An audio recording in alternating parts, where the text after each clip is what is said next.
Starting now. We are going to start on the mixer in 5, 4, 3. I'm always.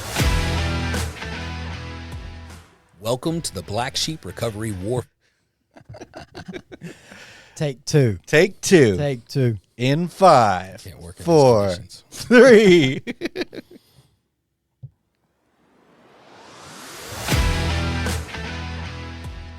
Welcome to the Black Sheep Recovery Warfare Podcast, where it is our mission to debunk the lies of the enemy and announce freedom to those still lost in the darkness and addiction.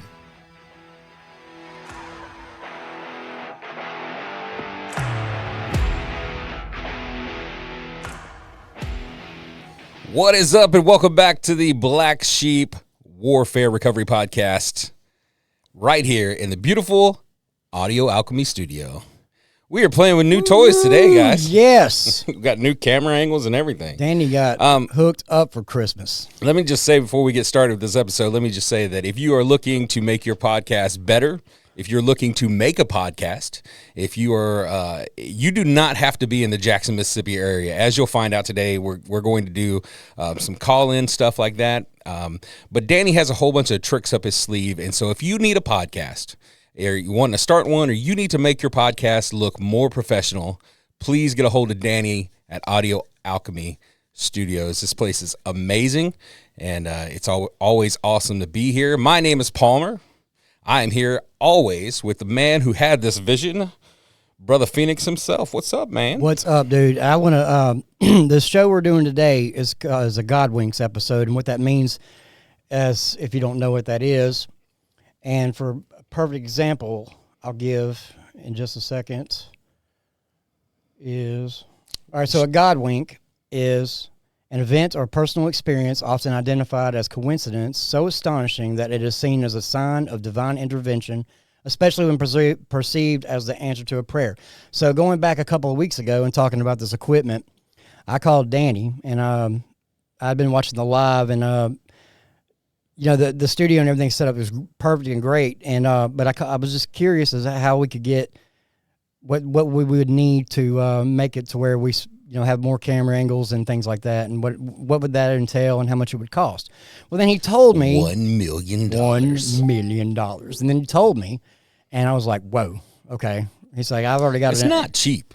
I've already got an Amazon wish list, and he sent me a copy of it, and I saw the price tag on it, and I was like, wow, man, that's up there. I said, well, Danny, I'll pray about it, and God will make a way. And Danny, if you want to chime in, tell us exactly what happened, and I want tell them about the computer, all that stuff that came through in just 2 weeks' time. Yeah, so one of my podcast clients, Vanna Williams, stepped up to the plate. The computer that we had was this old laptop from 1837. Wow, the late 18 or mid 1800s. Yes. It was something. Still running. Yeah, it was. It had like buttons that you push manually and stuff. It was pretty incredible. And I expressed a need to my clients, and Ivana was like, "Hey, one of these guys that works for me, her brother builds computers, and reach out to him. Here's his number. Reach out to him, tell him what you need, and he'll build a computer for you, and I'll buy it for you." And I was like, okay, all right. So she did that. She came through in a big way, and then we needed 3 more cameras for the studio and a bunch of monitor mounts, and one of my other clients came through with that. I created an Amazon list, and five of my clients came through. You came through, John. You bought a camera. Yep. My father-in-law bought some equipment. God just made a way. That's right. And it happened. And that is a straight up God wink right there. I mean, it's when God puts his hand on something and gets involved that he wants to happen, he's going to make a way for it to happen. So It also goes back to, the Bible says, if you pray for something in my name, then I will give it to you. And so many people get that verse confused. Your will has to be in the same. It has to line up with God's will. With God. Otherwise, you can ask for it all day long. I mean, you can pray every day to win the lottery. You are not going to win the lottery. That's not necessarily true, and I'm believing that God's going to give me that lottery. I don't play, but somehow, well, some you way, have to play to win it. no, He's just not somehow gonna, it's just a ticket's just gonna pop up in the Suburban. kind of like My Name is Earl. You're That's gonna be right. walking down the street and get hit by a truck, and then There it is. there's your lottery ticket. That's right. That would be a Godwink, wouldn't it? If a ticket just popped up in my Suburban and was 720 million. Right heck there. yeah. What's the first thing you would buy? Well, I'd have to pay off all my debt. I'm in bankruptcy. Bad answer. I'm tithing. The first thing I'm doing, I'm tithing. Then I'm doing all that. Well, that's kind of one and the same, honestly. I mean, I have Yeah, I two know. churches that I would fully sponsor. Of course. Not only my church, The Point, but my home church from back home in Houghton, Louisiana, Open Road Fellowship. I would support them as well. Right on. That's cool. But I'll tell you what I would do. First, I got to get out of debt, dog. Tell you what I would do, and I've always said this, and I do play sometimes. If I get or if I'm just happen to be in the gas station and it just gets on me to, I just get a random ticket, if it's power, whatever. And one thing I would do is I wouldn't tell anybody. Well, But yes, you would. There would be clues. Yes, you would, because John, Mississippi. Where did you get that Millennium Falcon? Oh well, No, Mississippi, I believe, is one of the states where you cannot be anonymous. Well, don't burst that bubble. Louisiana is also the same. Florida's the same. There's only a few. You have to put your name out there like that? Yeah, For real? yeah, it's required. Wow. So yeah, you would be known. Okay. Anyway, so that's out. But anyway, so what I would do is I would do my best not to let anybody know, and then I would just randomly bless people as often as I could. Audio alchemy would be really, really big. Oh yeah, it would. It would be amazing. As beautiful as the studio is. Amazing now. As beautiful as the studio is, can you imagine if we had like Joe Rogan type studio? This is like Joe Rogan type studio. What are you talking We actually about? have a faster computer than Joe Rogan. Well, I just meant like he's got all kinds of I just don't have the. decor, and he's got our own building that's we just his. We just don't have the followers yet. You just wait, and we'll see what God has in coming. store. Just wait. And just remember, if you're following, Black Sheep Podcast, please follow Unashamed Recovery Podcast. as well. Absolutely. Shout out to Josh Hollingshead. And Drew Smith. And Drew Smith. Of course, he just had a birthday. Happy birthday, Drew. I know he's old, Yes, he's not as old as I am, then. and nobody's as old as you are. So Man. you have been rode hard and put away. Never mind. Shut up. All right, so here's what we're doing today on the Black Sheep Recovery Warfare podcast. We are You going. don't even know the name of your I own know. show. See, I'm senile. The senility. Scandalous. Senility is creeping in. So, what was I talking about? Today, what are we doing today, John? Today, well, here's what we're doing today. So my guest has come down with something. She's sick. She's not feeling well. We're going to have her Probably next COVID. week. Yeah, everybody's Everybody's going getting around. I know. COVID My today. sister Chelsea has it. My brother Micah has it. His wife Joan, my other sister Joe, she has it. So lift them up in prayer if you can. Amen. Just So, pray for our area, because there's Yeah, for my real. wife It's going works around. in the medical field, and man, it's been bad here the last few weeks.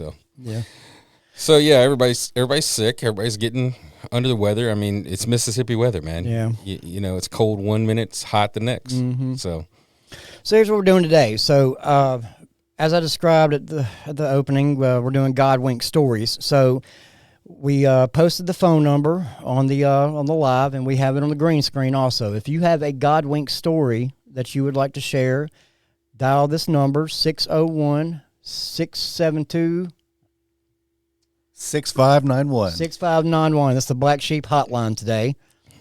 And until somebody gives us a call, we're just going to trade stories. And well, I'm texting some people. you're going to text some people? Yep. All right.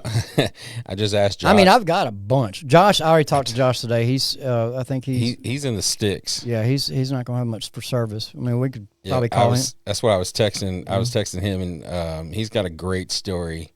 And I said, I was hoping you'd come on and tell your Cracker Barrel story. And he was like, I got really bad service. I said, well, I'm gonna tell your story. He said, well, you better tell it right. Ooh. So I'll probably mess it up, and Josh will have to fix it later. But That's fine. But yeah, that's one of the stories I'd like to get into. But since I don't want to go first. I want you to go first. I want you to set the tone, because this was your brainchild. Okay. So I want you to set the tone so that if anybody is looking that wants to call in or wants to hop on the live and just, just type in something that they want everybody to hear, then they'll already have heard your story, so they'll kind of know what we're looking at. Sure. Okay, so I've got several. Let's Great start ones. with the T-shirt story. You want to hear the T-shirt story? I do. Okay, so I was still out there in addiction. Long time ago. Yeah, a long time ago. So I'm still out in addiction, and I was wandering the streets of Pearl. I was very depressed. I was very upset. Amanda had probably been, passed away, my little sister, for getting close to about 2 months at this time. And this was a really dark period for me. And so I'm walking down Old Brandon Road, and I'm coming up on this set of apartments that her and I and my bestie Jenny used to live in, Colonial Terrace, and it was some years prior to, and so she got real heavy on my mind, and at this time in my life, I knew that God was leading me, but I was still running and ignoring him because I was angry with him. Mother had passed, father had passed. Now my little sister, the family wouldn't have anything to do with me because of my lifestyle, and everything had just fallen apart, and so I just felt like that God didn't have anything for me, and he was angry with me, and he was punishing me for my lifestyle of rebellion for about 30 years. So I just I guess in the back of my mind, I wanted some reassurance, and I guess he knew that, because by the time I got up to the apartment complex where we used to live, I was looking over at the apartment that we used to live in, and I took a few steps, and there was this T-shirt laying at the edge of the road that had no business being there. And so I pick up the T-shirt and I hold it up, and the graphic said, "Your sister rocks." So that's a God wink to me, because it really uplifted me, and in my mind, I felt like, man, that's all. I know you're talking to me, and it's definitely a sign from God. Oh yeah, it's like he's literally sent an angel down there with a hard, like a shirt that she would totally wear. Right. It might have been even sent Amanda herself to lead that for me. And I like it. yeah, and so that lifted me up for a little while. And we all know what happened after that. A couple weeks after that. So yeah, it's true. You're sitting there and you're walking down the road and you're thinking about your sister and how she's gone, and basically your whole life is gone. Mm-hmm. And but the catalyst of all that was I'm thinking about my sister. Yeah. And you look down, there's this T-shirt that says "Your sister rocks." I know, right? That's definitely God. It's nothing but God sending something to say, look, I'm listening to you. Mm-hmm. I hear you. And I'm just mad at you. How dare you take her away from me? Yeah. But but I figured it out, man. It's like, he couldn't heal her here, and he called her home for a reason. And it's like, she's in the presence of God now. She's with mom and daddy, and she took it so hard after mom died.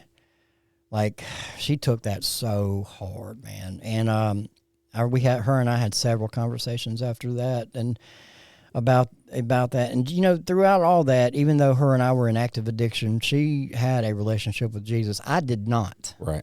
And so I know she had a relationship with Jesus, because she was, even though we were getting high together and we were banging dope together and all that, she still tried to lead me to the Lord. And does that make sense? So yeah, even, definitely. Even when you say, that just tells you that's like, even in that darkness, and even in those trials and those tribulations, and she knew that God was still there with her. Right. And she knew, it's like the whole sin thing. It's like, God doesn't look at your sin. I mean, you can sin up until the day you die in your last breath, and you will. And and her circumstances of dying was a fentanyl overdose. And even though she was still lost in that darkness, because she had a relationship with Jesus, she's in the presence of God right now. That's right. With my mother and my father. That's right. That's what a lot of people do not understand or don't want to understand is, look, one, we're never going to be perfect. Only Jesus was perfect. Mm-hmm. And two, man, some people have demons that they just can't get rid of for whatever reason, but that doesn't mean that you're not walking with God. That's right. I fully believe that, when she wasn't high, she was having a relationship with Jesus. Sure. I know she prayed every day. And she just could not shake the monkey off her back. Yeah. It just happens to the best of them. Yeah. So GODWINK is a whole lot like just basically saying an answered prayer. Yeah, and it doesn't have to be something huge like that. Right. You know, I get them all. I recognize the Godwinks all the time now.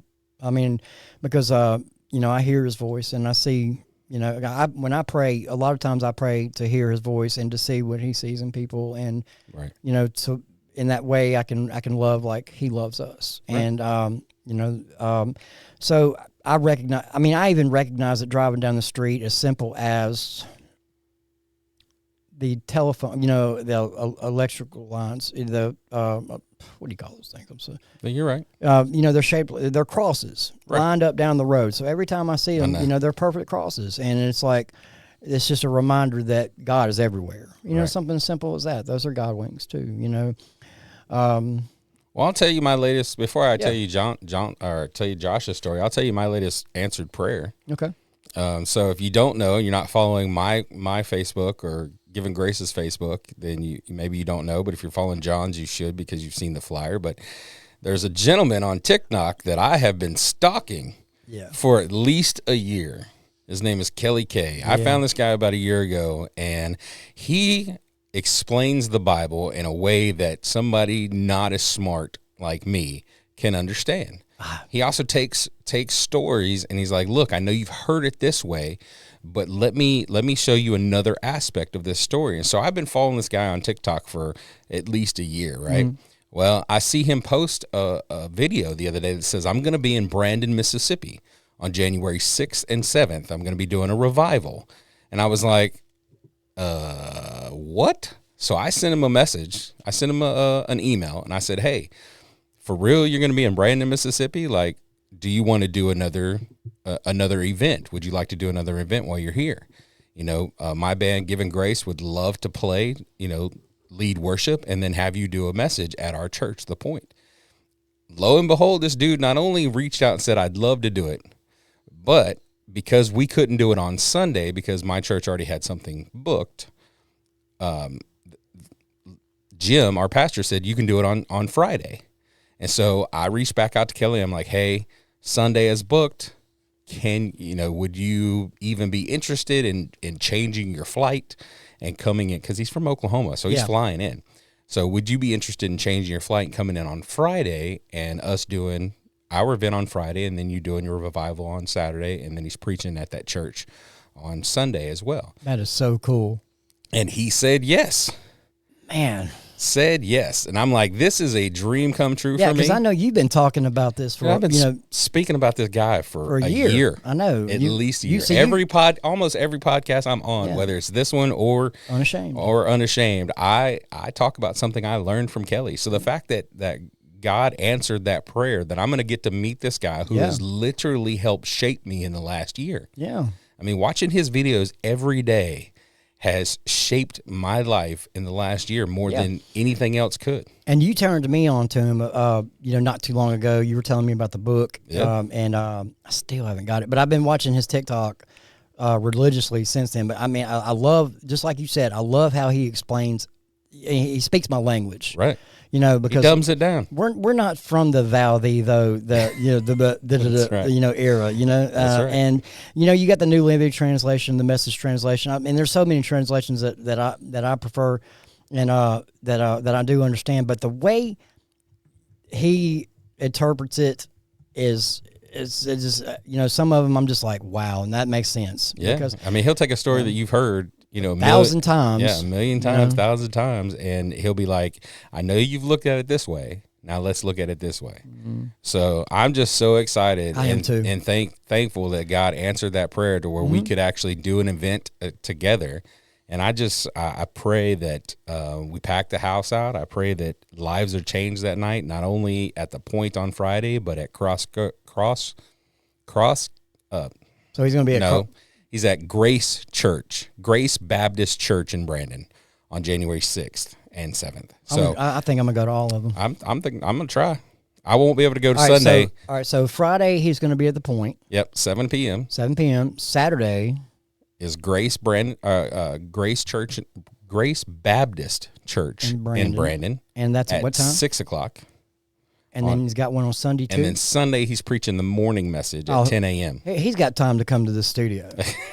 Yeah. He can come for an hour. Yeah. He can give us 30 minutes, man. We can try. That man's a busy dude. I know, but we can try. We can try. If he's willing to change his ticket, man. We'll see if he'll sit down with us after the show. Yeah. Quote unquote show. Yeah. I hate calling it a show, but, whatever. The event. Yeah. Oh, yeah. Okay. So that's what I try to. That is a good Godwink. That is Godwink. I love stories like that because this is something that you've desired. Right. And and like with Danny with the equipment, you with this, and it's just something, and answer. Well, prayers, you with this whole podcast too. This is a big one. This is a big one. It's being able to get out the message that God had in your heart, and told you were going to do. Yeah, and what's so cool about my little Godwink story that I started with, it's like what I hope that this reaches is like if you're still out in that darkness and addiction, God is talking to you. Right. He's sending little winks your way, and you just don't realize it yet. And man, it's just amazing. So when you start talking to him, even if you're in that sin and in that darkness and in that addiction, he is listening. He is ever present. He is with you. That's right. You just got to do a little legwork, something. It's just like that. But there is a way out for you, and there's so many ways out for you. There is light, in that darkness. Sometimes darkness does show you the light. So big shout out to Miss Regina. She's watching. And Glenda and Kayla and Gwen. Hello, Gwen. Thanks for joining us. So does anybody that's watching, do y'all have a Godwink story y'all would like to share? The phone number is up on the screen. I can kind of... we are taking calls. I'm surprised Amanda must be busy today. Yeah. But Amanda had been praying for her son, Dalton, for all those years when he was in addiction and then ended up in prison for a while. Yeah, I'm going to end up getting him on the show. Yeah. And I have not heard his testimony like full on, but I know he's got a powerful one. He shared it at, I can't remember what church he was at last weekend, but it was really early in the morning, so I could not make it. I don't do that. That's right. I'm kind of a rock star, so I'm more of a night that's guy. I'm like 10-ish, 9-ish, No. I'm doing good. I mean, like, making it to the 11 o'clock. Danny, do you have a story you'd like to share? Hey, Jeremy Vassar, how you doing, buddy? Yeah, I do, man. I do. So I refinished Tubbs as a day job. I've had my business for about 22 years, and I was doing a job for a regular customer of mine, John Lewis, that owned a lot of property in Jackson. And I was in the midst of my addiction. Adderall was my best friend, and me and my technician had been up working for about 33 hours straight, because we had a time crunch because I was fiscally irresponsible with money, and I had the mortgage due the next day. So I had to do what I had to do, and we just popped a bunch of pills and got the work done. Well, the final coat, there was a spark in the bathroom, and the whole back of the house exploded. Wow. And caught on fire. And there were 2 propane bottles in the bathroom, and fortunately my phone was on the outside of the bathroom sitting on the floor, and so was my spray rig, my HVLP turbine, and I didn't want to lose either one of those, so I put my respirator on and broke a window and crawled in, like you hear it on, stop, drop, and roll, and get down to low to the ground so the smoke doesn't get you and everything. Yeah. And all of this stuff was just coming through my mind, and I plus just completely exhausted, after the I was just awful, bad shape. And I saw the picture. Yeah. The owner of the house lived right around the corner of Poplar, and I gave him a call, and he said, I guess he had heard the fire sirens or something, and he said, the house is on fire, isn't it? And I said, yeah, the house is on fire. And he said, okay, I'm on my way. The whole back of the house caught on fire, and when he arrived, the firefighters were working on the fire. I was sitting Indian style in the front yard smoking a cigarette, and I was just at the lowest of low. And not only had I burn this house down. I wasn't going to be able to pay the mortgage now. My wife was going to think I was, deadbeat. Loser. Yeah. And, well, she already did, let's be honest. This wasn't a new thing. She was pretty disgusted with me at the time. But John looked down at me, and there was a picture of a heart on my, not a picture of a heart, where I had broken the window. I started bleeding, and there was a perfect outline of a heart on top of my white shirt, right above my heart. And John looked down at me, and he said, God has you here for a reason. Yeah. And about an hour later, investigators came and did their, investigation. And John Lewis walked up to me and handed me a check for $2,300. And I was able to pay my mortgage. Who's the loser now? Yeah, exactly. And that was, while that wasn't the moment that I got sober, I still was out there for about another year, about another 2 years, actually. That was a very, very strong indicator that God had me here for a reason. See, God had his hand on you. Yeah, absolutely. So I will always remember that, and the kindness that John Lewis, extended to me was just. He was a man of God. He was a very, very strong man of God, and he's an incredible man still to this day. Right on. Some of us are just more hard-headed than others. Yeah, for sure. I mean, it took me 30-something years, man. Exactly. I mean, some people, they see God in the way that they're, looking for, and they're instantly changed. Think about it biblically, though. Moses, 80 years. Yeah, right. 80 years for Moses before he answered his call. You know? It's crazy. And I'm not mistaken saying that Moses never got to enter the promised land, right? No, he did not. Exactly. No, that went to Joshua. He got to see. He Right. got to see it, but because he was disobedient at the end, right there, right, and he didn't even get to walk into the promised land. But Joshua, I mean, did. he's in the promised land now. He is, yeah. So, I guess the point of me bringing that up is, even when you're in the darkness of your addiction, and and it does not matter how old you are. That's right. It does not matter how many years of screwing up that you've done. It doesn't matter what you've done. That's right. God can use you whenever. Do you know Jeffrey Dahmer turned to Christ right there, and just a few weeks before he was murdered in prison? Was he murdered in prison? Yeah, I think he was murdered. Yeah, he was murdered in prison. Oh, wow. It was just like a couple weeks before that he was like baptized and stuff. Like somebody like Kat Von D. She just got baptized. Hulk Hogan just got baptized. He's 70 years old. Well, he's been baptized before. I think he got rebaptized. He probably got rebaptized. Then you got Brian Welch from Korn. Yep. These guys were. I mean, he was straight up in some darkness. Like there's no. I mean, rock star. I mean, come on, there's no telling what he's. Yeah, his story is amazing. Yeah, I've been following him on TikTok too. He puts out some. I mean, he's a hardcore Christian now. He's got a Christian rock band and all that. So it doesn't matter. He catches a lot of flack too because they all do, man. Because it's really crazy. He's back with Korn. He still tours with Korn from time to time, and so he catches a lot of flack for that because I mean their lyrics are they're not Christian lyrics, and none of them. I think one or two of them might be Christian now, but. Just because he tours with a non-Christian band, if God has told you go out and do it, then you can't question his heart. I mean, that's between him and God. Well, here's the problem I have with all of this. It's like Kat Von D and guys like Brian Welch, they get baptized, and then Christians in quotations, come against that and. Persecute them and, call it fake and they're doing it for a publicity stunt and things like that. Kat Von D has she burned all of her occult books. Yep. She blacked out all of her witchcraft type, tattoos. I mean, if you look at her arms, they're almost completely blacked out with ink to cover all of those evil tattoos. Right.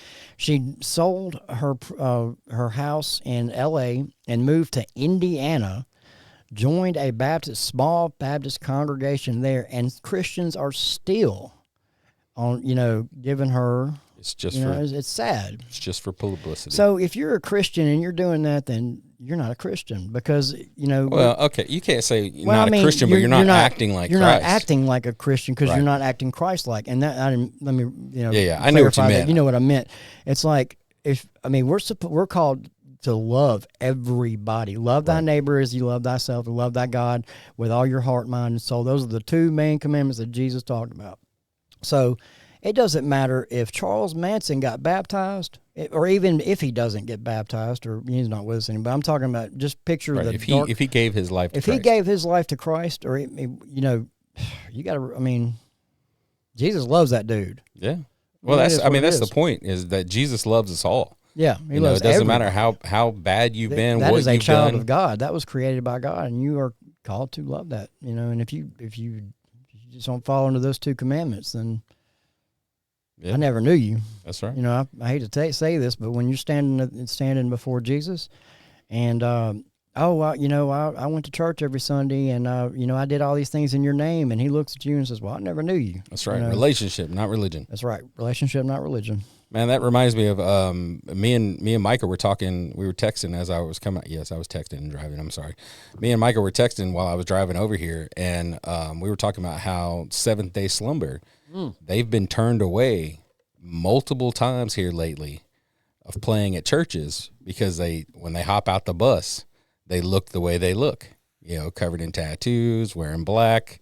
You know, Joe Rose got a mohawk. He wears a vest like I do. I mean, they don't look like the typical Christian, right? The typical Christian. Let me put my quotations. Right. And so there's been multiple churches that have turned them away. Said, no, we're not doing it tonight. Well, let me tell y'all this and the listeners, these are true facts. What I'm about to tell y'all. Since Hashtag facts. Since all of this started with me 3 years ago, and I had my big awakening, my quickening, I've had so many conversations with, I'm mostly around ex drug addicts, right? So they all share the same type of story that I have, and from all these stories that I've followed and I've seen on TikTok. There has been, it's like in the drug community, God has done this huge awakening in the drug community. And what he's doing, what I feel like what God is doing is he is raising an army against evil, and he's literally recruiting from the pit. So he is awakening people that are out in that darkness that have been trained up by the devil, to do his bidding. God's waking these people up and bringing them out of it, to use his army against evil, because we know all his tricks, we know all his lies, we know how he torments. We see the enemy coming a mile away, because we lived that life. We were about that life. So, and all these, and I mean, it's call it what you want. I mean, it's a chosen black sheep type army that God, they're covered in tattoos, piercings, different color hair, I mean, and these people are on fire for God. Right. And it happened to me. I've met hundreds of people that have had these encounters with God and Jesus, and these Godwinks that woke them up to it just like that.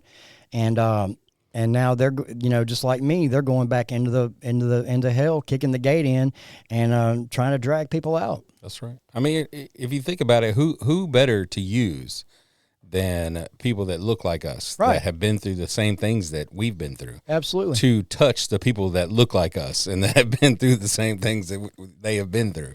Yeah. It's hard to. I've said this on Unashamed before. It was hard for me a long time ago to go to a therapist as a child, and trust that therapist unless that therapist had a story, had a testimony. You know what I mean? Like, how can you teach me to be different when you haven't been through anything that I've been through? Exactly. And it's not. And now, as I'm older, I understand that that's not the case. They have good schools and stuff like that they can help you.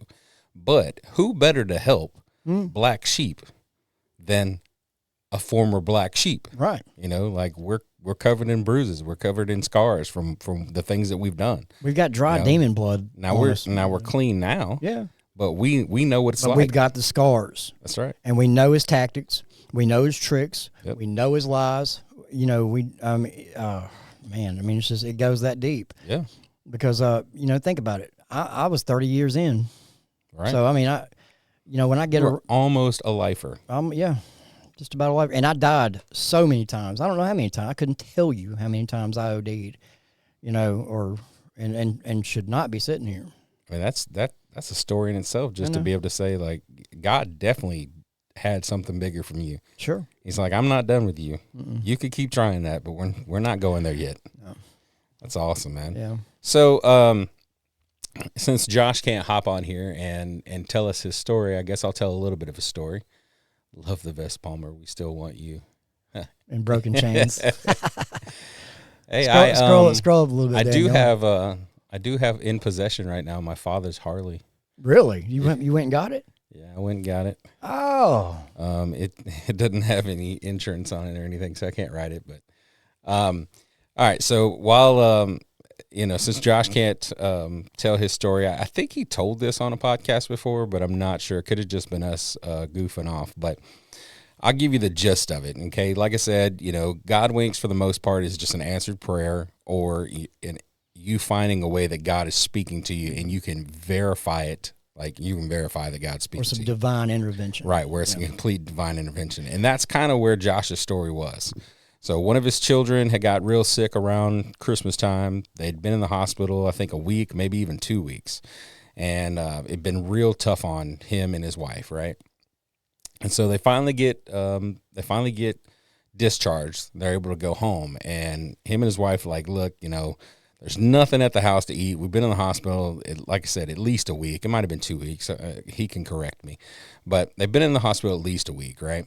And so there's nothing to eat at the house. And so they're like, look, why don't we just stop and we'll get us something to eat? Okay, where do you want to stop? Well, let's just roll over to Cracker Barrel. So I think they called in their order for Cracker Barrel or whatever, right? And so they go over to Cracker Barrel and they go to pay for their order, and for whatever reason, they either A, didn't have cash on them, or B, their card declined or something like that, right? And it's either, at this point, it's either Christmas Eve or it's shortly past Christmas or something like that. But there's this gentleman that works at the store, and he's like, you know what? Let me take care of it. So this guy behind the counter says, I'll just take care of it. He pulls out his card. He pays for it, right? And they go, man, and, Josh is almost in tears, and he's like, you have no idea how much this just blessed me, right? And so they take their food and they go home.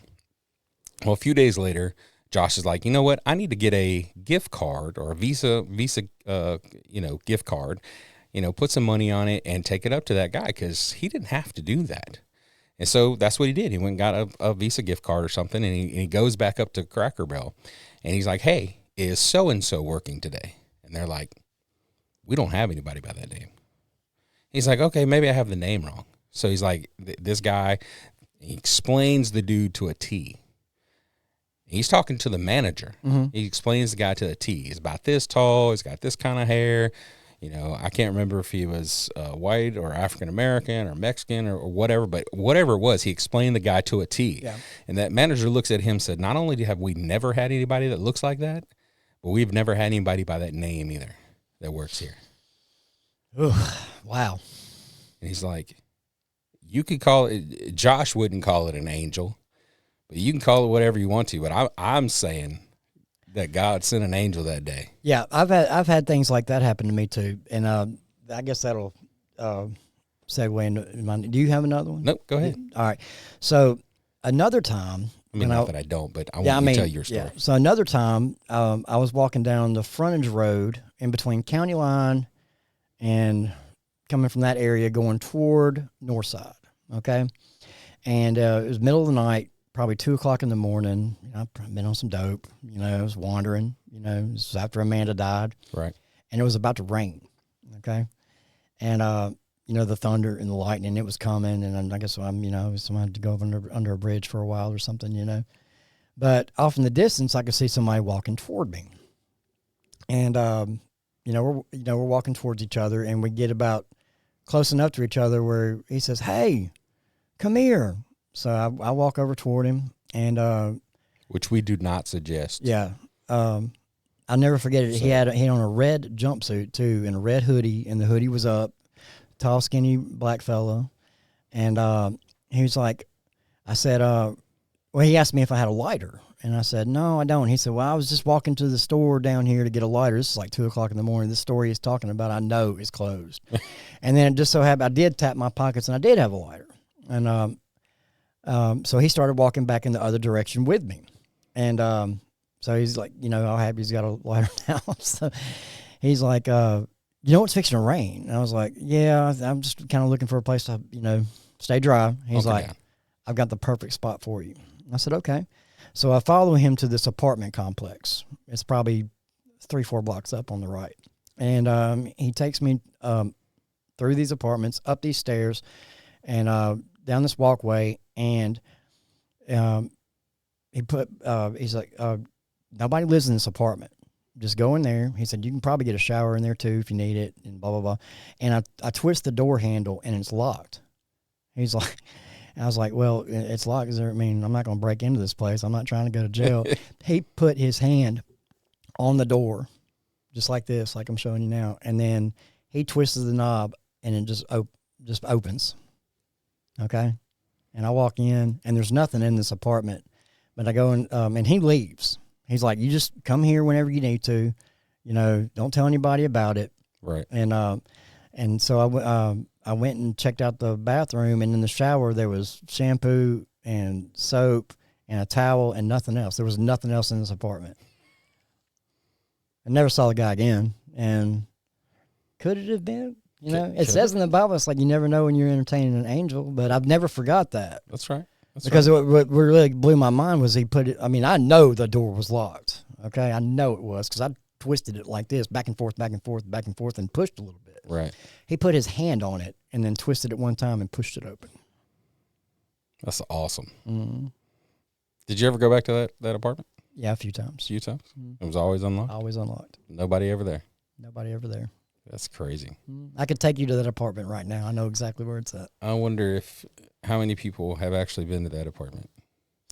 I don't know. You know what I mean? Like how many people? That's been about 3 years. Somebody probably lives there now. 3 Right. years, 3 years. But I'm wondering how many times that angel took people There's to that no apartment. telling, man, because that is a hot spot for homeless people where I'm talking about. It says, get you a shower. Yeah. Have a place to just relax for a few minutes. So if you have any stories like that and you're watching the feed, please give us a call. The number is 601. It's not on the screen. 672-6591. That's the Black Sheep Hotline. We're taking Godwink stories, One divine day we'll- intervention stories, and just anything that you feel like God was speaking to you. We'd love to take at least one caller. I'd like to see how that worked because we haven't. This is the first Yeah, time. I want to see it too. Yeah, this is the first time we're doing a show like this. Or if you just want to talk and chat, be on the podcast, give me a call. I know y'all are watching. Somebody call me. Kayla posted, "Amen. It's one of the strongest armies in the world. Addicts are some of the strongest people in the world." I know, we've I survived. cannot agree with that. You know what else I can tell you about addicts, man? It's like if you were in hardcore addiction for like several years, like a couple decades, like I was. When COVID starts going around, it don't even touch us. It's like it's like COVID looks at us as like, no, that dude done survived. Oh, yeah, no, I can't get him. no, I can't get him. 601-672-6559. Give us a call, holler at us. Let us hear your Godwink story. I know this is kind of early in the afternoon for us, but this was the best time we could do it for today. Yeah. So yeah. You have another one? Go ahead. I like hearing yours. Oh, I've got some good ones. I like it. All right. So, you see this ring on my finger? This is a long story. I do. Okay. All right. So this ring on my finger, we all know the story of the prodigal. He's not married, ladies. No, I am not married. So you know. No, I'm not married. No, thanks for that. Anyway, not looking. Anyway, squirrel. All right. What was I If you're talking single and you love Jesus, about? Yeah. Well, anyway. call 601-672-6591. 672-6591. Wouldn't that be hilarious if we just got about 12 single ladies Dude. all around the world that love Jesus and Yeah. and like how you look and everything, and they're like, I Yeah, but just I'm- called in to talk to John. I know you're talking to somebody. but Maybe. until we make that official, we We're just throwing the. I got you. I'm just casting the line out. I feel you. What's Jesus got for you, dog? Anyway, back to the ring. You got a ring on your finger, but it's not a marriage ring. So, again, I'm in that same area.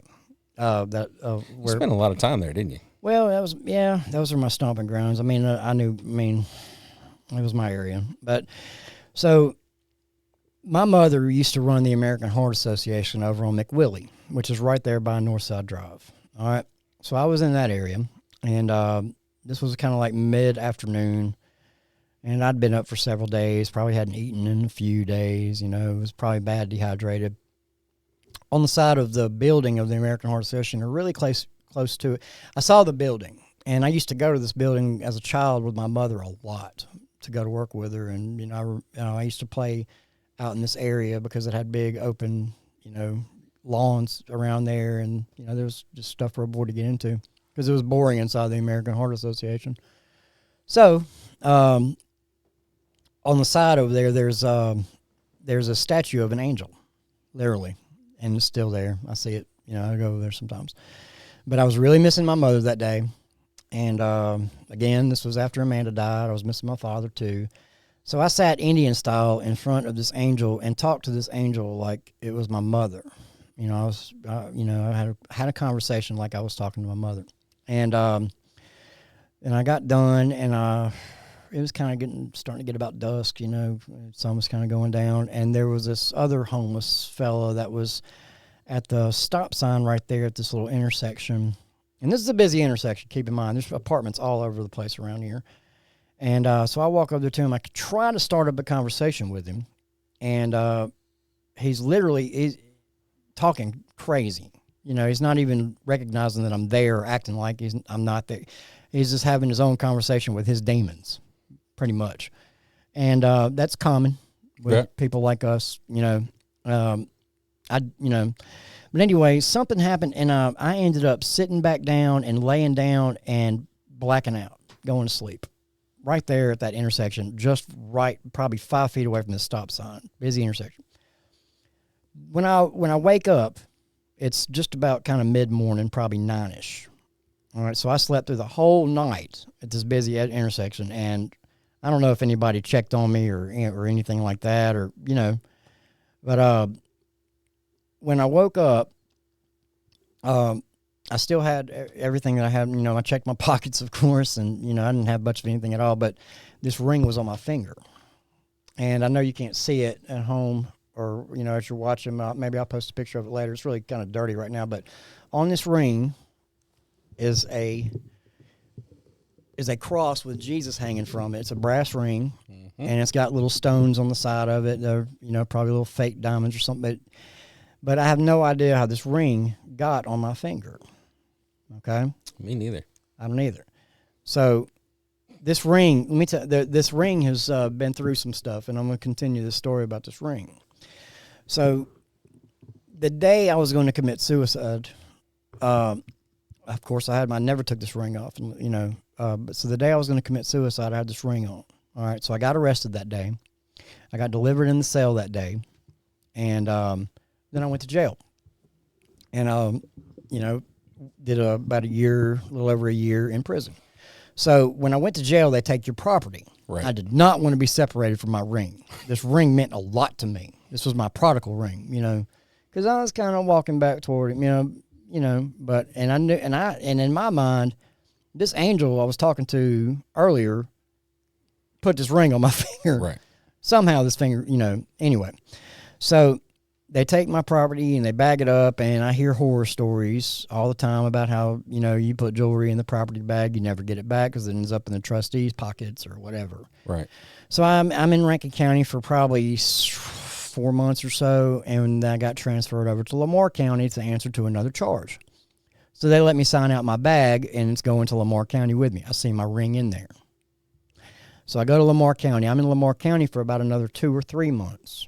All right.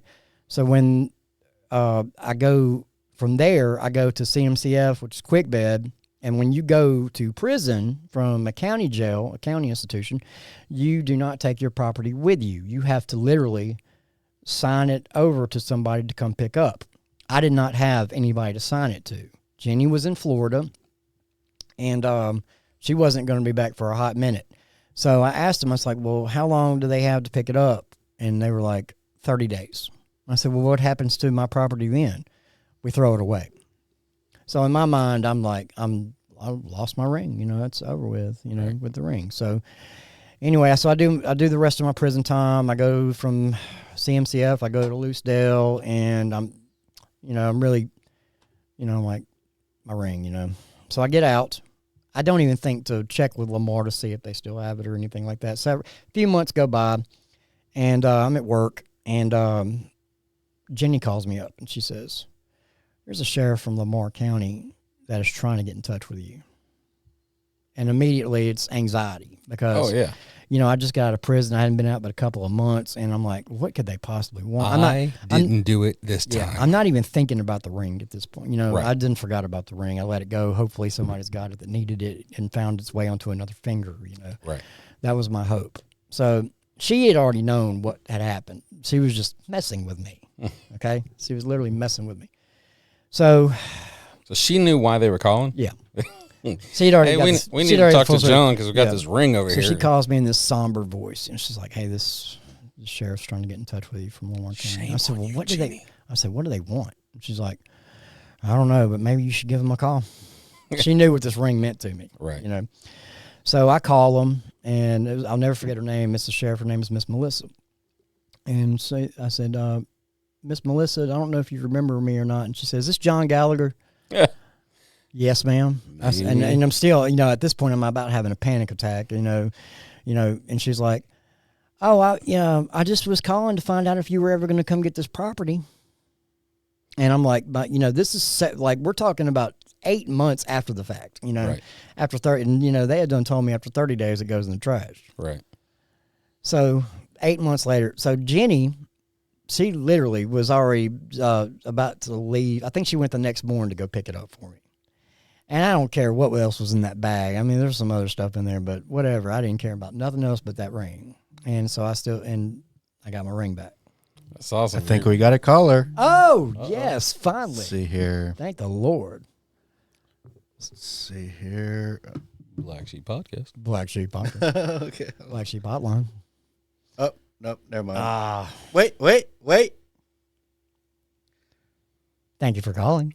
We've been trying to get in touch with you about your car insurance, your car warranty. Your car warranty. Hello? Hello, is this the Black Sheep?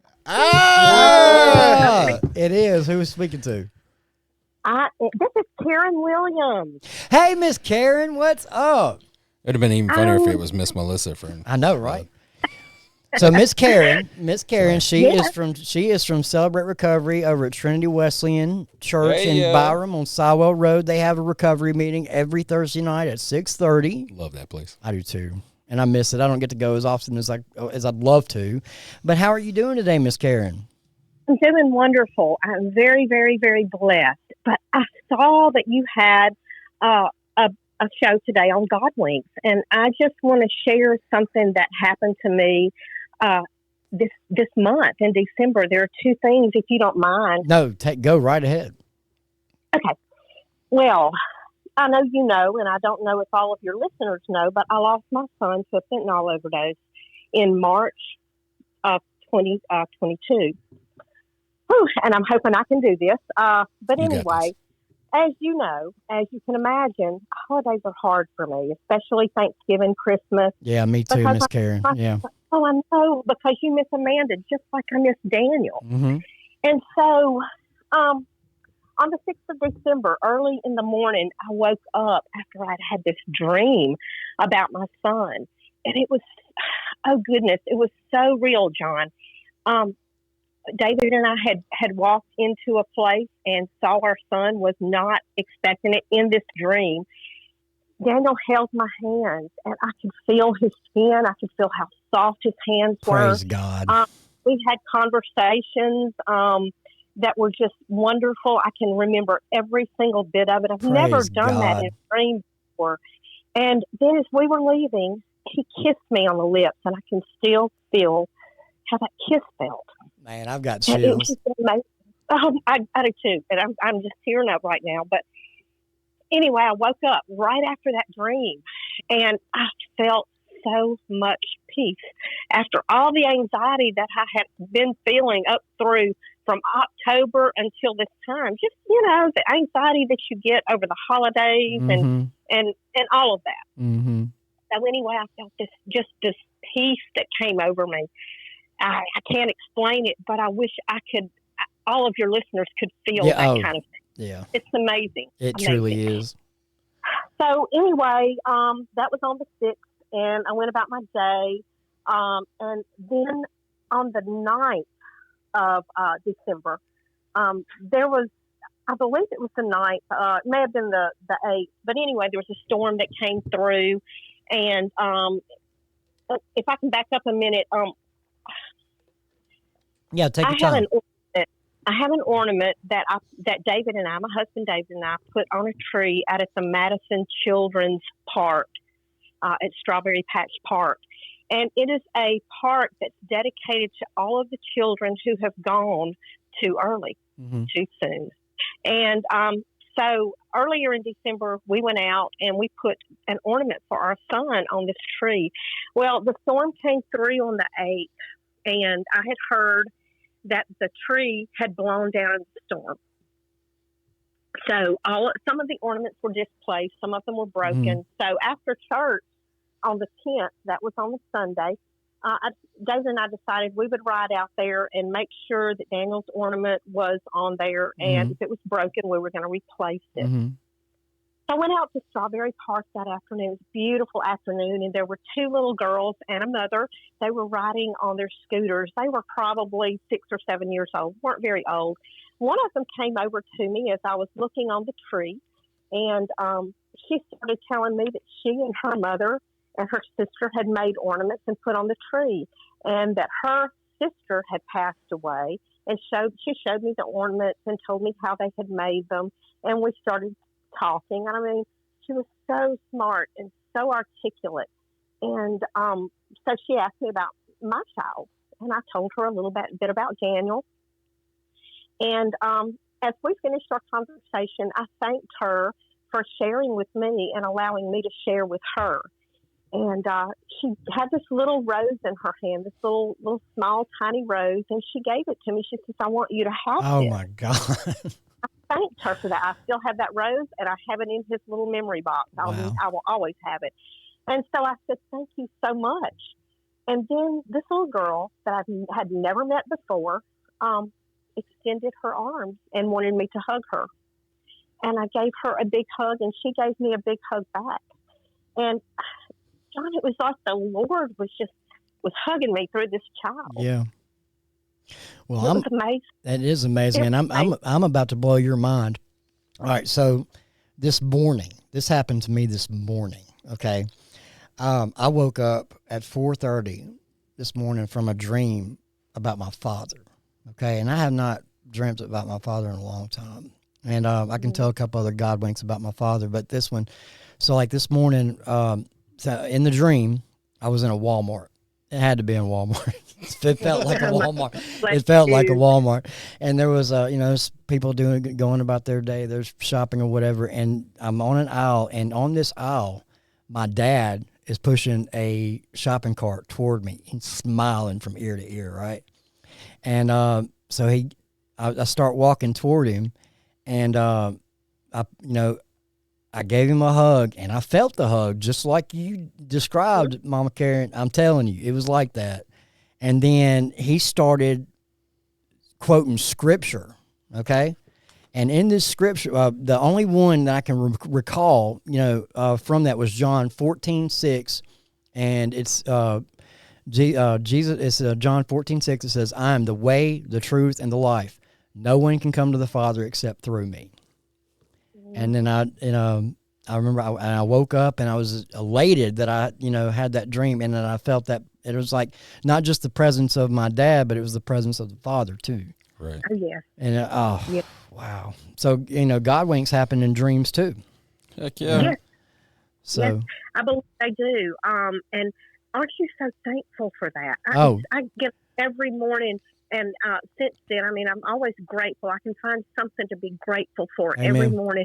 But since that, I just thank God all day long, every day absolutely. for that, and that peace that He gave us. John, I don't know about you, but through most everything that happens to me, I try to find the lesson. Yeah.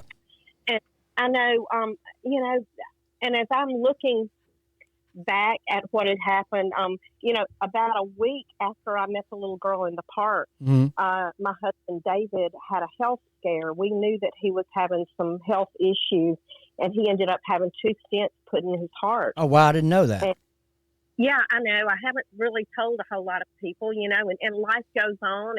But through that time, of course, I was a little worried, but I knew everything was going to be okay. And Yes, I think that was one thing maybe that God was trying to tell me. He was, giving me that peace of mind that everything was going to be okay, Cast your anxieties aside, Definitely, and so, but I'm so thankful. I'm so thankful for those Godwinks. I'm so I am thankful. too. And I'm so thankful for you. I'm so thankful that you came into my life too. Sir? I said, I'm so thankful for you, and I'm so thankful that you came into my life in the major way that you did. Because, when we first met at Trinity, this was just before the Faces of Fentanyl thing, and through that, every time I go up there, there's a poster of my sister hanging in that gym that I can go, it's a little memorial for her because she doesn't have a stone or anything like that, but that's all through Miss Karen and Chuck and Tim over at Trinity Wesleyan. They've got several people on this wall, and to honor them and memorialize them. And man, that's the first thing I do every time I go up there. Is I first talk to God, and then I go see my little sister. It's like a tribute to her. I love you so much. I love you too, and I'm so glad that little thing that we're able to do has helped you, and I think it's helped many. And if there are any others out there listening today that have lost friends or family through overdose or through fentanyl overdose, it doesn't matter which one, we are still memorializing them. We want to bring awareness to this terrible issue of fentanyl and overdose. And look, I found peace through Celebrate Recovery. My son was still alive, and I went to try to figure out how I could help him. And I figured out I couldn't help him.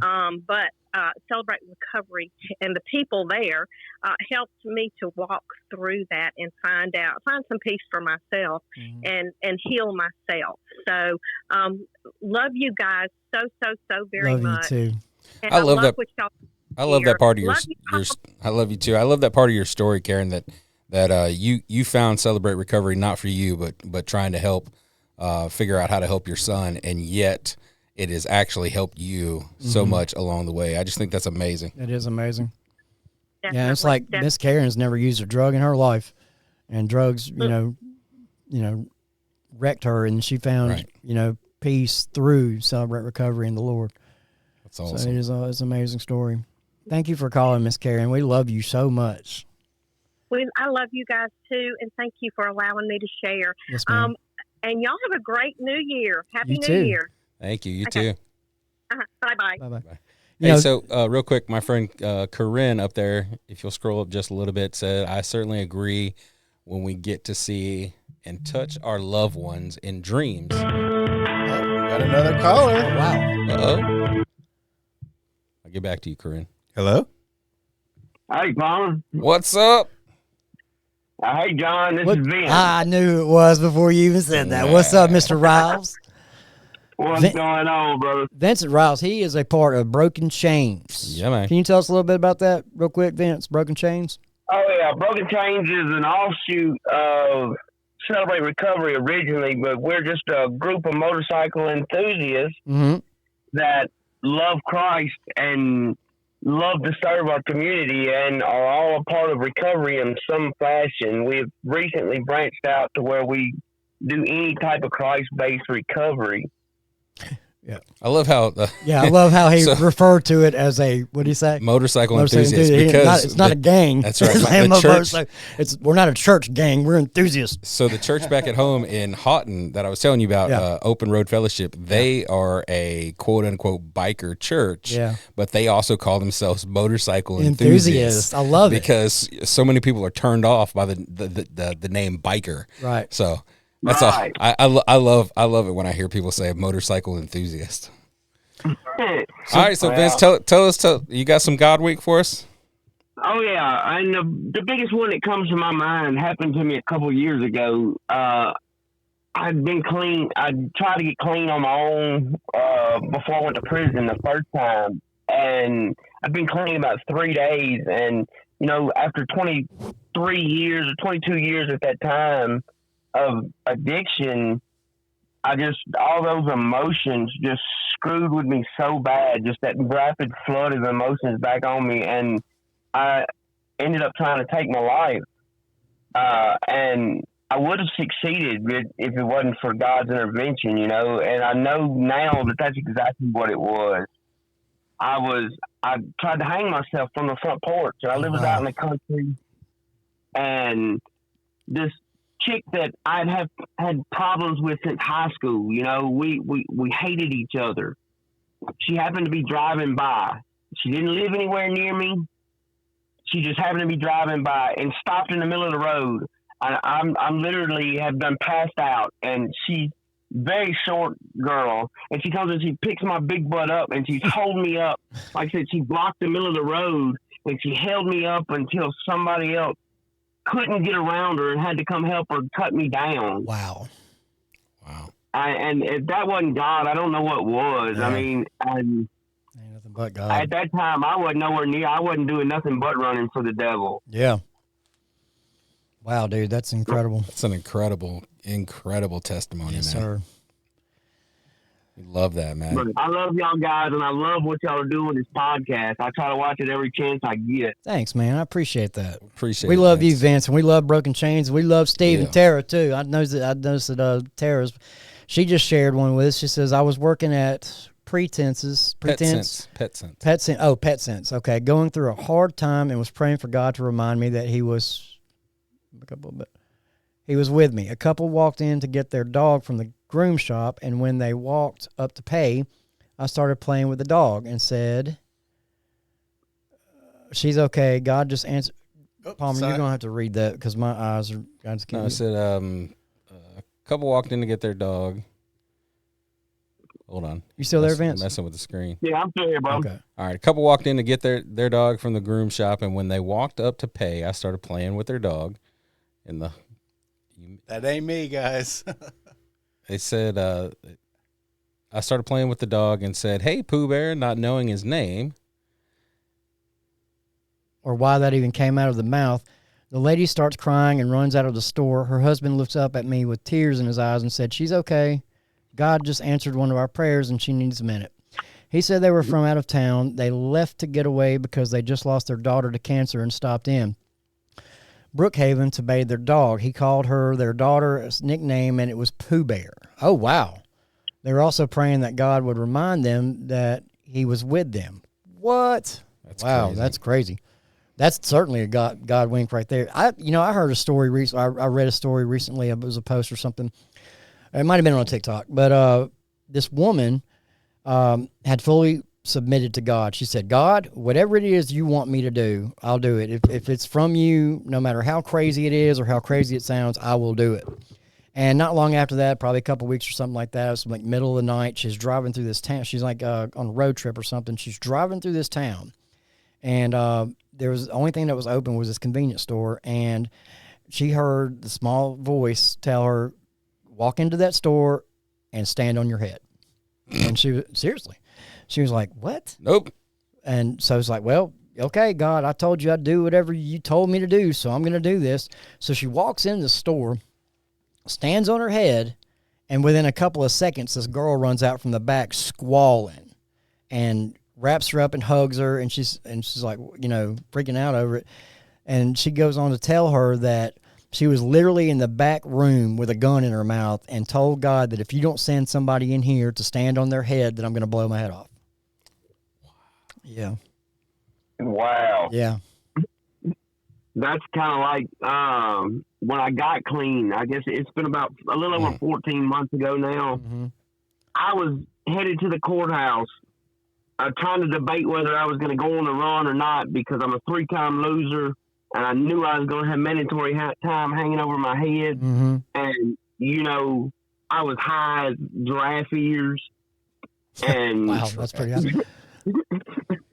and I was steadily getting high the whole way to the courthouse. I was about 2 blocks from the courthouse, and I stopped at a stop sign and just had the most clearest thought I've ever had in my life.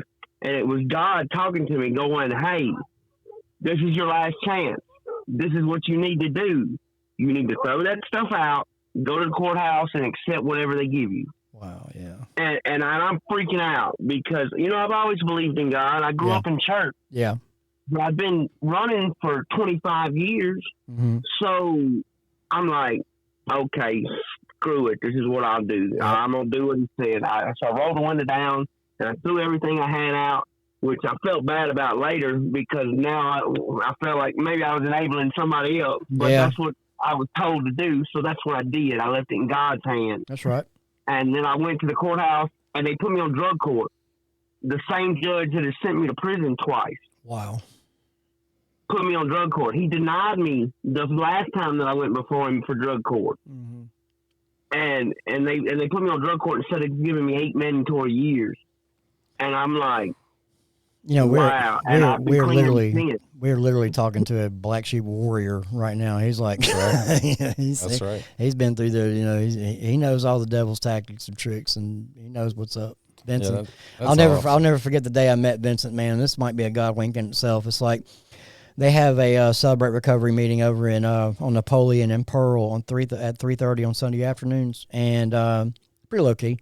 And that particular day, there wasn't many of us there that day, and I'd never seen Vincent before in my life, but I think he'd seen me at a Night of Hope event or something before or something, and he just happened to be coming through at the time. This was last spring, I think, no, last fall.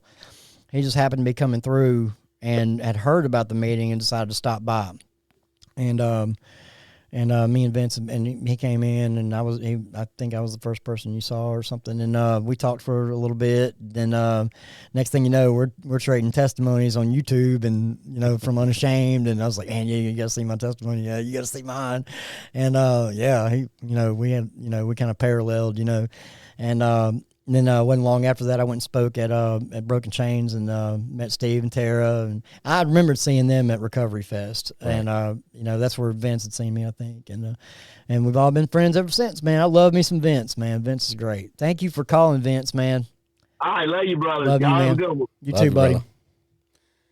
All right, so before Vince called, I was talking about my friend Corinne up there. She says, I definitely agree when we get to see and touch our loved ones in dreams, that it's a beautiful gift from God. And I could not agree more. And I tell you, that woman right there is a strong, strong Christian woman.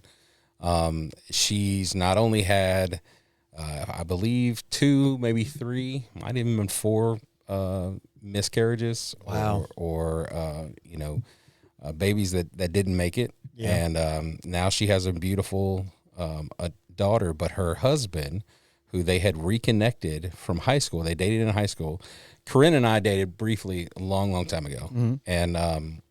And she was actually with me when my best friend died. Oh. And honestly, that whole situation of my best friend dying changed the trajectory of my life, which unfortunately ended the relationship with me and Corinne. She's a great woman. We're still great friends now. Mm-hmm. But she rekindles her first love from high school. Mm-hmm. And they have an amazing relationship. And if I'm not mistaken, in 2020, when COVID hit, he got real sick and actually passed away. Oh. And if I'm telling it, you'll have to correct me if I'm wrong, Corinne, but if I'm telling the story wrong, but I don't believe Corinne got to actually go say goodbye because it was during COVID. And so she's had to lean on God through this process. Of course. She was an alcoholic for a while, and she's now clean and sober. She's got a beautiful daughter, and we do a lot of talking on Facebook Messenger, just because she's still in that. I mean, she's coming out of the darkness, but she's still in that fight of I lost the love of my life, and I was left here as a single mother. And had to move back to Texarkana, Arkansas from Dallas, where her and her husband were living, and basically having to start over at 65 years old. I'm just kidding. She's not 65, but I like to mess with her because she's old. Anybody Is older? she as old as I am? Anybody older? No. Anybody older than me is old. Yeah. Micah's old. You're old. I'm old. I'm 46. But it's people like that, man, that have truly been through the ringer, man. Yeah. And I can survive it and come out clean on the other side. That's right. I'm telling you, we're just warriors, and And she's an amazing singer. I told her if she comes this way for the Kelly K event, I'll put her on stage and let her sing back up. Okay. And I'll probably lose my job as the lead singer of Giving Grace. Hey, if you do need a female backup, I got you covered though. That's my female backup right there. Well, I know. I'm saying if she doesn't do it, and I know Jenny will. She's a great singer too. Oh yeah, she does. I always forget that Jenny sings too. Yeah, she's great, dude. Bring awesome. Any singer on the podcast you can. I would love to have serious talent in here. Seriously? Because I know absolutely. A lot. I got 100%. I got no talent. Sorry. I'll tell you who I'd like to get in here. I'd like to get Bryce in here. He just got out of Rankin County. Little Bryce. The dude that plays guitar. Yeah, gets up there. He kind of every night of Hope event. Yeah, man. He's out now. He's out. That's he can awesome. Come. I need to talk to him. I'll see if I can get that scheduled. Yeah, that's awesome. Yeah. I don't know if that I would call this. I'm just going to share one last story. I don't know if that I'd call it a Godwink or just straight up the fact that I am being obedient to God. I have been blessed. So I've made it no secret that I'm in bankruptcy for the stupid financial decisions that I've made over the years, and I take full responsibility for that. So we're about a year into bankruptcy, but last Christmas we were worried about how we were going to do Christmas, and God just blessed us. Multiple people gave us money. We were able to provide for Christmas. Can I hold $100 till next week? Sure. Okay. Just let me know. No, I'm joking. We'll run to the ATM, Doc. I'm joking. So this year, I had no worries, no fear. Yeah. We were just going to figure it out, right? Yeah. And give it to God. That's right. And so we were blessed by a couple different people before this, what I'm about to talk about. And so we got plenty of money to take care of our Christmas needs, right? Mm-hmm. Well, I'm at church the other day, and one of the elders walks up to me, and I won't say his name because, when you give and bless somebody else, it should be anonymously because that person's not looking for glory or recognition, right? But this man walks up to me, and he was like, "Look, I just want to say that we see you, we love what you're doing, and God told me and my wife that we needed to bless you." Wow, man! And he gave me a few $100, and awesome, I was just like, man, and it's all because Gristle, let's go to Buc-ee's. I'm just being obedient, doing this podcast, doing the Unashamed podcast, being available to run sound anytime, the church needs me, lead worship anytime the church needs. I'm just being obedient. Being obedient. And so exactly what it's all about. I tell that story only to say that, look, man, if y'all will just be obedient to the Father, listen for his voice and do what he's telling you to do, I promise you, he's going to take care of you. Absolutely. Going to take care of you. He's going to provide cameras. He's going to provide a computer. He's going to provide an awesome place to do podcasts. He's going to provide for you to pay for Christmas. Yeah. So like last summer, when all this started building up in my mind for this podcast,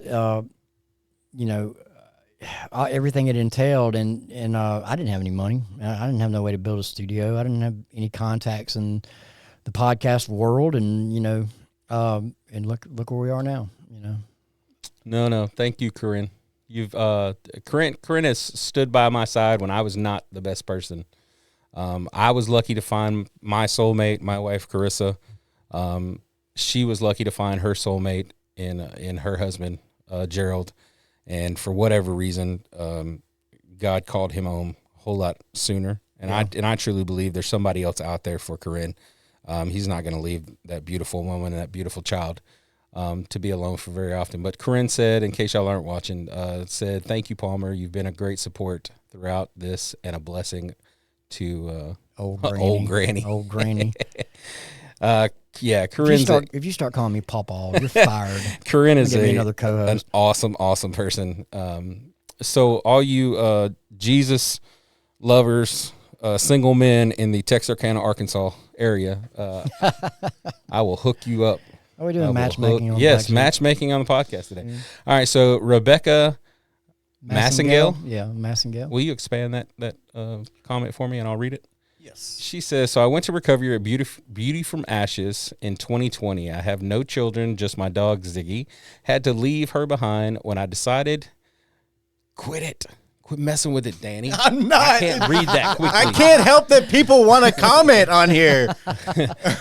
When I decided, yep, stop it, Corinne. Stop texting. I can't read or commenting. When I decided I was never coming back because I had decided to follow Jesus, I asked my roommate to take my dog and take care of her for me. I prayed for my dog every day. When I graduated the program, they asked me to stay on as staff. I didn't know how to find my dog. I just knew the people I left her with couldn't be a part of my life anymore. One day, I drove to pick up some of the ladies from the thrift store in Collins, and when I stopped at the stop sign and looked down the road, my dog was walking up the road towards me.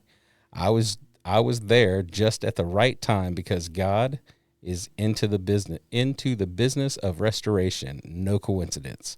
He did it also as a testimony to the other ladies at the recovery center to see that if he will restore my dog, then he will surely restore their kids and families. My dog also now works at the recovery center with me and brings joy to so many women. That is amazing. Let me tell you something, man. This brings me to a good story too, man, because my best friend Jenny, we used to be together. We were together for like 12 years. Toward the end of our relationship, she was in a really dark period. It wasn't long after her mother had passed, and a lot of things that I'd done had come to light. With cheating, everything, drugs and cheating and all this other stuff. And this was the third time I'd been caught. And so she was very depressed. Just because men are stupid. Yeah, we are. We suck. We take we're hard-headed. We take a long time. But so she was in a really bad place. And my sister showed up to the house one day. And my older sister, April, she showed up to the house one day with this little pit bull pup. She was so pretty and so cute. Her name's Molly. Well, we hadn't named her yet.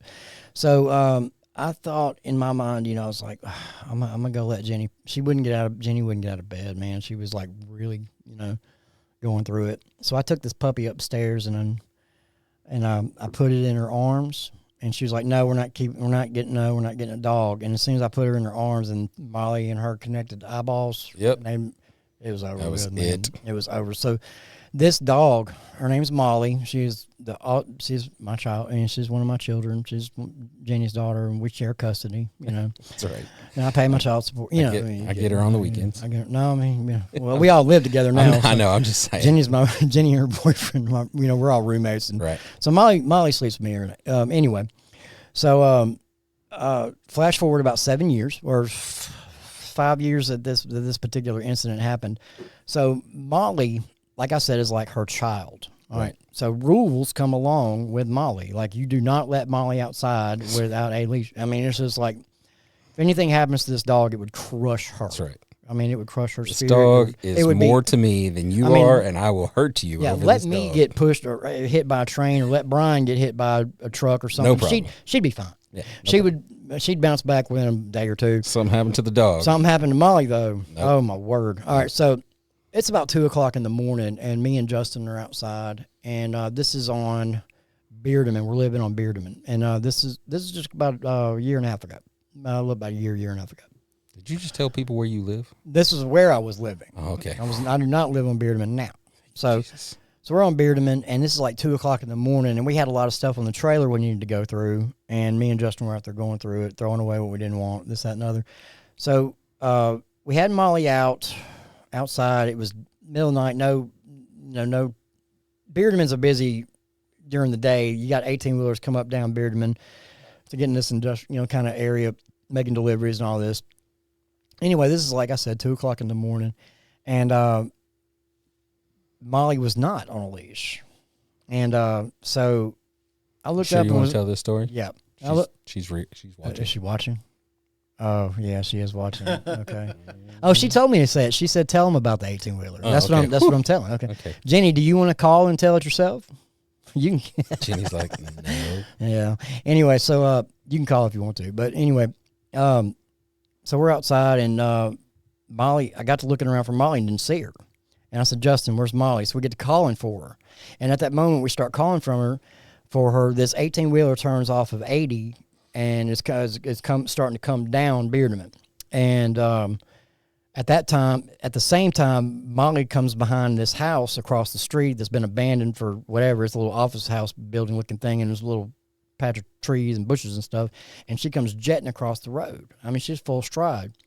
And I mean, it's about to be impact.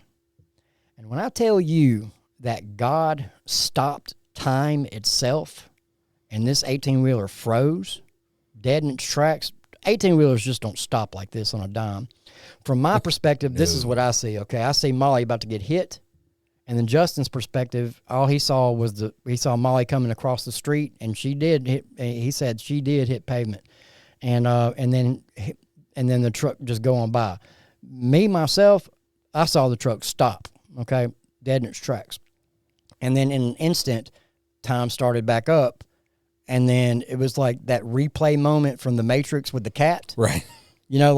And then Molly, in the same motion, was coming out from behind those bushes and then coming back across the street.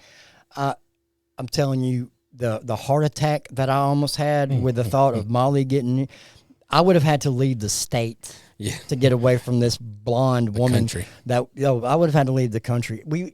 I survived. You'd be taking John to Cuba for a mission trip and leaving him there. Leaving me there. I survived 30 years of addiction, several, probably 100 overdoses, and I don't know, getting beat in the head by a 9mm one time, and I mean, several shots to the head. I've survived all kind of stuff in my lifetime, but I don't think I would have survived the outfall from Molly getting hit by an 18-wheeler. And I'm telling you, dude, if you ain't telling me that God does not love me, right. He kept me. He kept the dog safe just for your sake. Yeah. He's like, he wasn't paying attention for a second, and then you're like, "Oh, got to stop time," and then transport Molly back into the woods, restart time. Hold on. But yeah, that I'm telling you, dude. Man, when she got home, and I was so excited for the miracle that I had to tell her about it. I said, "Oh, you're not going to believe what happened," and then she was mad at me. Yeah. Yeah, of course she was mad at me because I was, you didn't follow the rules. You with almost her baby. killed our daughter. That's right. So sorry, baby girl. Chelsea says, listening from quarantine, COVID got me down, so I couldn't be on today with y'all. Chelsea, we sure hope you feel better very, very soon. We are praying for you, and it's okay. We'll get you on just as soon as you start feeling better. Yeah, her and actually we're going to have her and Teresa from Shower Power on that day. That's going to be a very good testimony story, man. Chelsea was literally 8 months pregnant on County Line Road flying a sign for money, and Teresa from Shower Power saw her and pulled over and talked to her, and that began. Spoiler alert. Well, I'm just, a little spoiler. A lot's happened. That's where Chelsea's journey, right. began. I mean, this is a very good story. I can't wait to have her on. That's awesome. Let me just say that, I just talked about my old friend Corinne, not old in like age, even though I like to harass her. But let me just say that, I've been married for 12 years. Been with my wife for 14 years, and I will say that I don't really talk a lot about her. She doesn't like the spotlight at all. That's just not her. Like, we are so polar opposites when it comes to I'll just say, like, if we go on a cruise ship and they do the marriage game, my wife is like, if you put your hand up, I am going back to the room. You know what I mean? So that's the reason I don't give her a lot of spotlight. But I will say that it takes a true woman of God, and for her to trust me, having friendships with women that I've been with, you know, and spent time with, because, you know, I have admitted that I am a sex addict. I look, I know y'all all can't, you know, got over your addictions. I'm not over mine. I'm still a sex addict. I just have a wife. Yeah. You know what I mean? Right. she's my dealer, I guess. Yeah. But defund the dealer. But I just want to say that, you know, it takes a great woman of God to be able to trust that you're doing what's right, and allows me to be able to. She sacrifices her time with me for me to do things like this, or me to do the Unashamed podcast, or for me to go do out of town events and lead worship and stuff like that. And yeah, man, when you find that woman that just changes your life, it's absolutely amazing. Because if she didn't trust me the way she does, and many, many years ago she did not trust me, it took a long time, but if she didn't trust me the way she does now, I wouldn't be able to have relationships with old girlfriends and be able to help them. Hopefully, you know, when somebody like Corinne comes into my life, or, you know, comes back into my life and tells me their story and needs somebody to lean on, God allows me to be able to do that. But I'm only allowed to do that because my wife trusts me. Right. And so, baby, I love you, and I thank you for all the support. And I can tell you this too, the woman that I eventually end up with, whoever that may be, is going to have call in 601-672-6591 if you want a chance to take John out on a date. Anyway, so they're literally going to have to accept the fact that my best friend in the world is my ex, right? Because, like, her and I now, the relationship that we have is way better than the relationship than we ever had when we were together. Right. Like, I think that we were meant to be, you know, best friends and have that type of relationship. It's very strong friendship. And, you know, if a woman came into my life and was like, oh, I can't handle that, and I'm like, well, I'm sorry. You gotta go. You gotta go. I'm sorry, but I mean, she's my family, because, you know, mainly because, like, she was literally there when all my family started dropping off, and you know, she survived the destruction and chaos that I caused, even though we didn't speak for a period and she didn't want anything to do with me. Right. The Holy Spirit spoke to her while, you know, when we weren't even talking, and kept on her about, you know, not letting me out of her life, not letting me back into it in that capacity, but helping me. Right. Because she was the only thread left I had back to sanity, really, aside from Jesus. And, you know, the whole time I was in prison, she was, you know, not the whole time, but when we, you know, well, yeah, the whole time I was in prison that time, you know, she was my link to the world.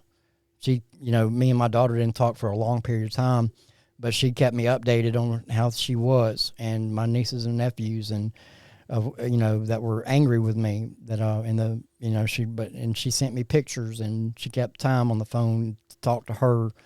And then when I finally made parole, you know, she gave me an address to parole out to. Her and her boyfriend let me back into their home. Right.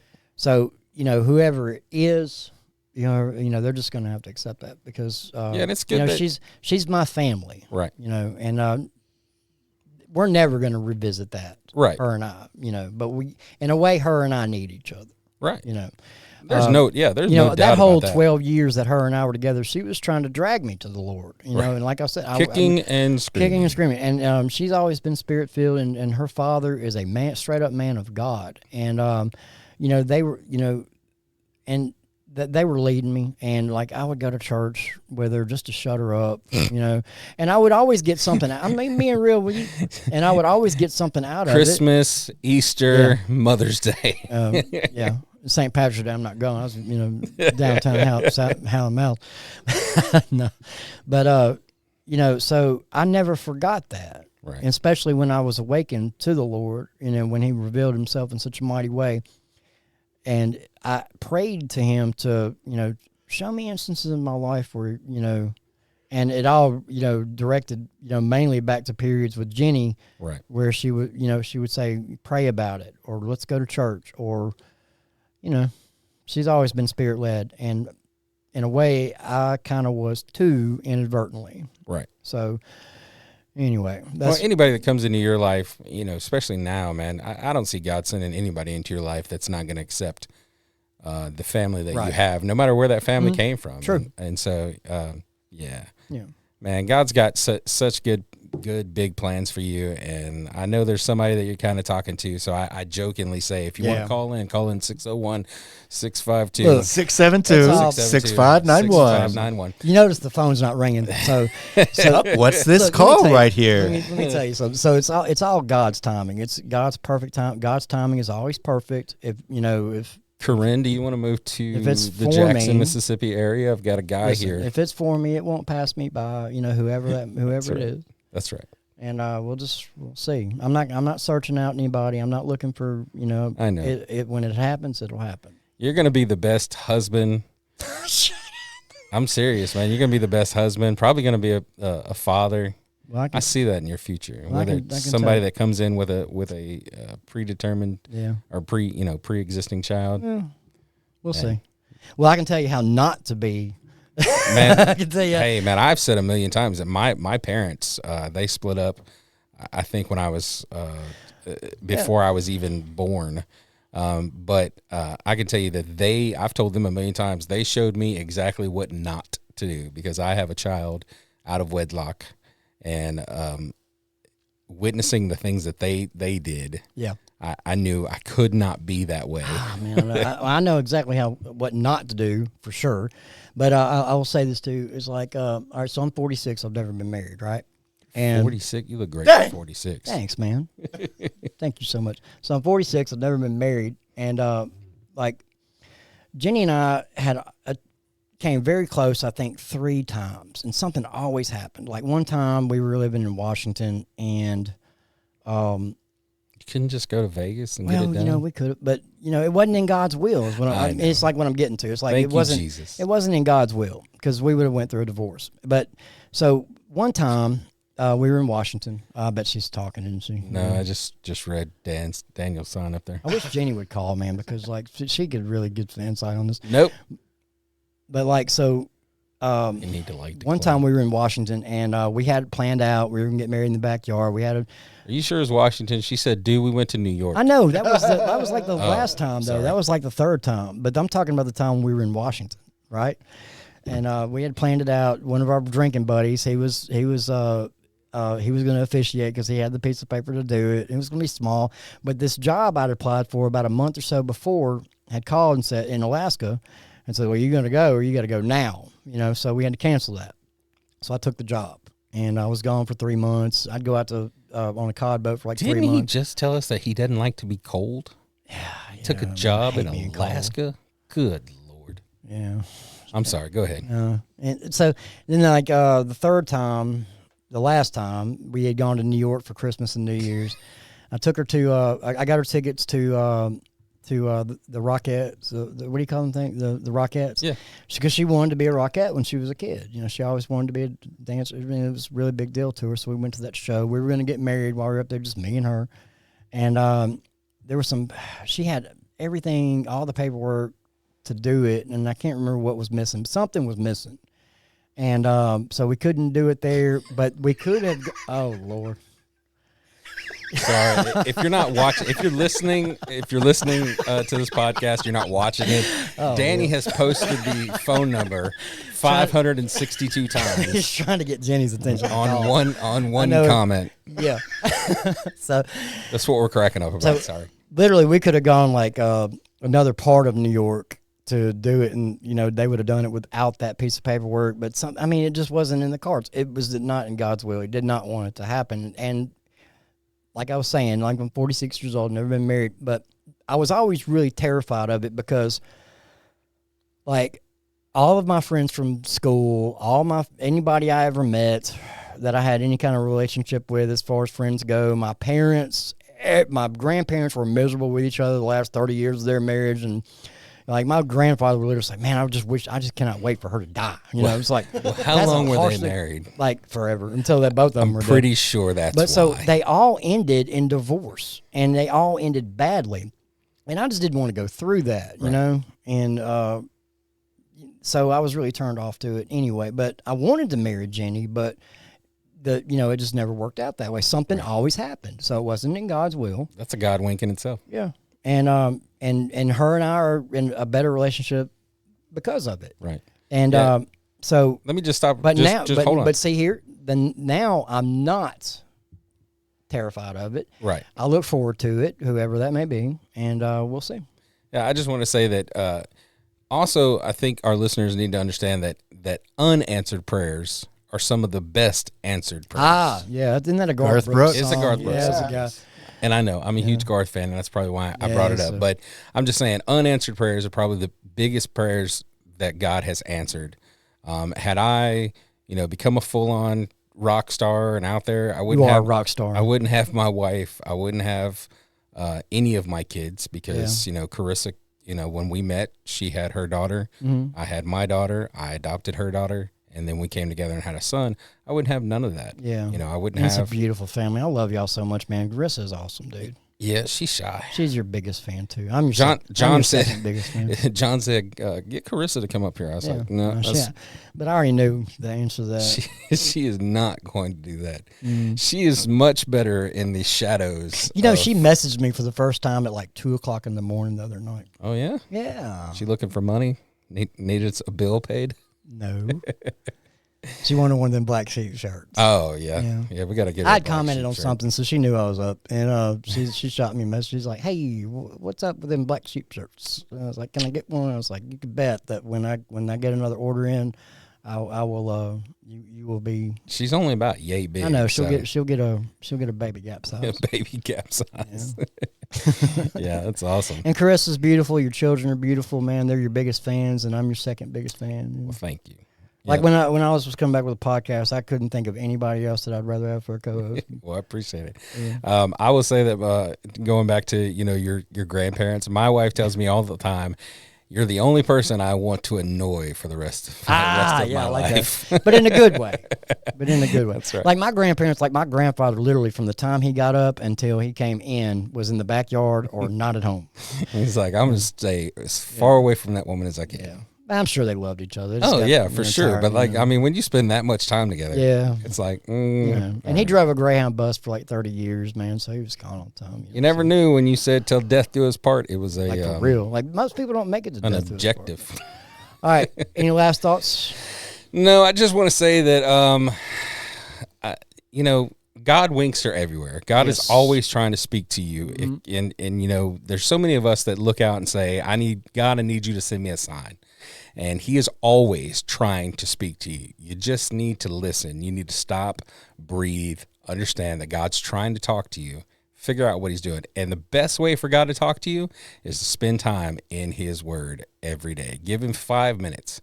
5 minutes could turn into 4 hours, but start with 5 minutes a day every morning, giving your life to Christ by reading his word. And I promise you, things will get better.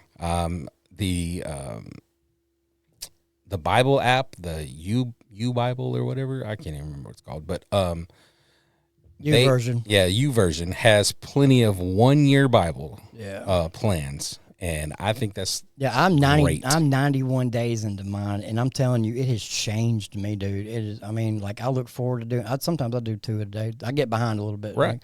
And I play. And that's okay. Matter of fact, people like to get down on themselves when they forget to do it. And it's like, look, man, you don't have to finish it in a year. You can, if it takes 5 years. Whatever. That's right. Me and three of my sisters in Christ, we've been in this for about 3 months now, and they're lagging behind a little bit, but God love them. And they pop in every now and then, and they're, anyway. So before we close out, Danny, you got anything? And then I'm gonna share something that I was on the way to work, doing my devotion, and I'll share that, and then we'll close it up. Man, I'm good, brother. All right. Okay, then. All right. So Galatians 5:16, living by the Spirit's power. So I say, let the Holy Spirit guide your lives. then you won't be doing what your sinful nature craves. The sinful nature wants to do evil, which is just the opposite of what the Spirit wants. And the Spirit gives us desires that are the opposite of what the sinful nature desires. These two forces are constantly fighting each other, so you are not free to carry out your good intentions. When you follow the desires of your sinful nature, the results are very clear. Sexual immorality, impurity, lustful pleasures, idolatry, sorcery, hostility, quarreling, jealousy, outbursts of anger, selfish ambition, dissension, division, envy, drunkenness, wild parties, and other sins like these. Let me tell you again, as I have before, that anyone living that sort of life will not inherit the kingdom of God. But the Holy Spirit produces this kind of fruit in our lives: love, joy, peace, patience, kindness, goodness, faithfulness, gentleness, and self-control. There is no law against these things. Those who belong to Christ Jesus have nailed the passions and desires of their sinful nature to his cross and crucified them there. Since we are living by the Spirit, let us follow the Spirit's leading in every part of our lives. Let us not become conceited or provoke one another or be jealous of one another. Amen. Amen. That's Galatians 5:16 through 26. Well, let me just, before we wrap it up, let me just say that remember January 5th, 1120 Star Road in Brandon, Mississippi. Kelly K from Kelly K Ministries. Kelly K on TikTok. Please go follow him. Go check him out. I promise you'll love him. My favorite band is opening up for him. Giving Grace will be leading worship. And also check out that new Giving Grace single called Until He Does. That's all we got for y'all today. We love you so much. We appreciate you calling in. We appreciate you commenting, and we'll see you next time. Tuned in next week for Stacy Leggett. She'll be here next week. Thank you to Audio Alchemy as well. We love y'all. See ya. Woo-woo.